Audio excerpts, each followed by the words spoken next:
Hi viewers, எல்லோருக்கும் வணக்கம்.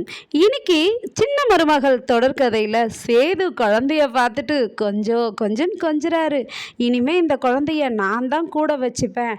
இனிமே சாப்பாடு ஊட்டவும் குழந்தைய தூங்க வைக்கவும் 24 மணி நேரமும் நான் என் பிள்ளைய வச்சுப்பேன். இது என் புள்ளப்பா, இது என் தங்கம்ப்பா அப்படின்னு சொல்லிட்டு கொஞ்சிறாரு. கொஞ்சினதும் இதை பார்த்ததும் ஐஸ்வர்யாவுக்கும் ஈஸ்வரிக்கு எல்லாருக்குமே ரொம்ப பிடிக்கவே இல்லைங்க. அதனால் ஈஸ்வரி சொல்கிறாங்க சித்ரா கிட்ட, எப்படியாவது சேது இந்த குழந்தைய ஏற்றுக்க மாட்டான்னு நினச்சேன். அதை வச்சு நான் கொஞ்ச நாள் இங்கே ஆட்டம் போடலான்னு நினச்சேன். ஆனால் இந்த சேது இந்த குழந்தைய இந்த அளவுக்கு ஏற்றுப்பான்னு நான் நினச்சி கூட பார்க்கல. இப்படி நினச்சிச்சு நடந்துச்சு. நம்ம ஒன்று நினச்சா அது ஒன்று நடக்குதே அப்படின்னு சொல்லிட்டு சொல்கிறாங்க.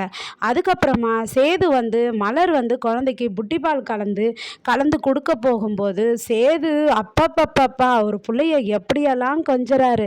அதை பார்த்துட்டு எல்லாருமே பார்த்து ரசிக்கிறாங்க. ரசித்ததும் ஏன் கருப்பு இது மாதிரிலாம் வேலை பண்ணேன் அப்படின்னு சொல்லிட்டு மோகனா கேட்கும்போது, அம்மா நான் எதுக்கு பண்ணேன்னு தெரியுமா, சேது இந்த குழந்தைய ஏற்றுக்கவே இல்லை, அவன் அப்பன்ற ஆசை எப்போ தான் வெளியே வரணும் அப்படின்ட்டு இது மலர்கிட்ட கேட்ட மலர் செய்யவே முடியாதுன்னு சொல்லிடுச்சு. அதுக்கப்புறமா இது மாமாவனுடைய ஒப்புதலோடு தான் நாங்கள் செய்தோம் அப்படின்னதும், என்னங்க நீங்களும் அங்கே செய்ய சொன்னீங்க அப்படின்னு சொல்லிட்டு ராசாங்கத்தை கேட்குறாங்க. ஆமாம் நான் தான் செய்ய சொன்னேன்.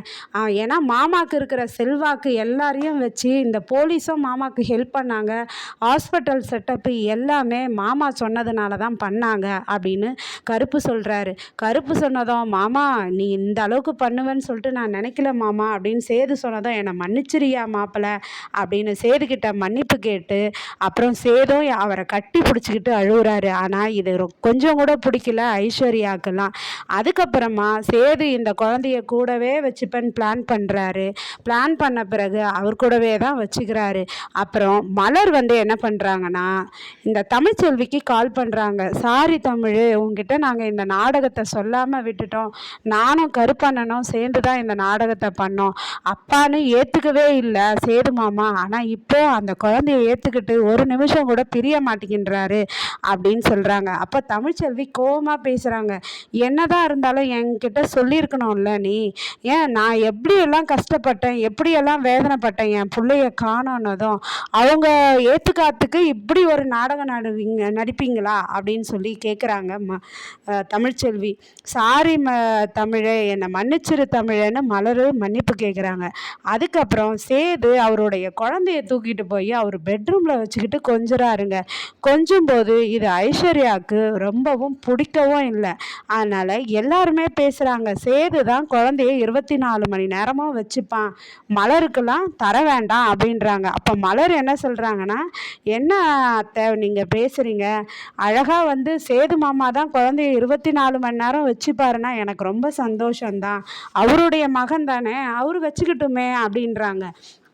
ஆனால் பெட்டில் தூக்கிட்டு போய் தூங்க வைக்கும்போது இது ஐஸ்வர்யாவுக்கு கோவம் வருது. என்ன மாமா குழந்தைய தனியாக படுக்க வச்சிடலாம் மாமா, நீ ஏன் மாமா இங்கே நடுவில் எடுத்துகிட்டு படுக்க வைக்கிற அப்படின்னு சொல்லிட்டு கேட்குறாங்க. ஆனால் சேது சொல்கிறாரு, என்ன ஐஷு நீ பேசுகிற, என் குழந்தை அது என் கூட தான் தூங்கும், தனியாக தூங்குனாக்கா அதுக்கு பயம் வராதா, அதனால தான் யாரும் இல்லைன்னு பயந்துரும் குழந்தை, அதனால் இங்கேயே தூங்கட்டும் அப்படின்னு சொல்கிறாரு. ஐஸ்வர்யா என்ன சொல்கிறாங்கன்னா, மாமா எனக்கும் இடம் பத்தாது மாமா அப்படின்னு சொல்கிறாங்க பெட்டில். அப்போனா நீயே தூங்குன்னு சொல்லிட்டு சேது குழந்தைய தூக்கிட்டு போயிடுறாரு. அப்போ ஐஸ்வர்யா கேட்குறாங்க, எப்படி மாமா நான் தனியாக ஒண்டியாக தூங்க முடியும் அப்படின்னும் கேட்குறாங்க. இது ஒரு சங்கட்டமான நிலையில் இருக்குது. ஐஸ்வர்யாவும் ஈஸ்வரிக்கிட்ட புலம்புறாங்க. ஏன் ஆண்டி, நான் கல்யாணம் ஆகி 3 வருஷம் கழித்து குழந்தை பெற்றுக்கலான்னு நினச்சேன். ஆனால் அப்படி நினச்சப்ப தான் இந்த குழந்தை கல்யாணம் ஆன 2 நாளில் இப்போ நடுவில் வந்துருச்சு, நான் என்ன பண்ண முடியும் அப்படின்னு சொல்லிட்டு என் ஆசை எல்லாமே போச்சேன்னு புலம்புறாங்க ஐஸ்வர்யா.